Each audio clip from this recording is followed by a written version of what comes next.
अस्सलाम वालेकुम। अस्सलाम वालेकुम। वालेकुम सलाम। मेरी एज 19 है और मैं अनमैरिड हूँ। जी।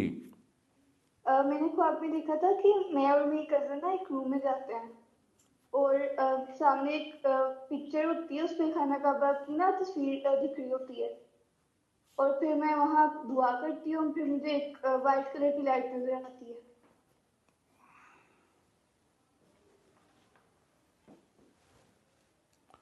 अरे अभी आप पढ़ाई जारी रखो, आने वाले वक्त में अल्लाह ताला आपके लिए आपको अच्छा शरीक सफ़र देगा इंशाल्लाह ताला। खुद ही मिल जाएगा। ख्वाब की तबीर में ही आ रहा है।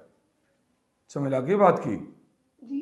अभी आप बराबर अपनी पढ़ाई की तरफ तवज्जो दो। जैसे लड़कियां कहीं सोचती है ना इधर उधर की बातें कि शादी होगी जी। नहीं होगी कैसी होगी, वो अल्लाह ताला आपके लिए सारे मामला बेहतर कर देगा। लेकिन आपको अभी अपनी पढ़ाई की तरफ फोकस रखना चाहिए। पढ़ रही हो? ओके। जी। हाँ बस।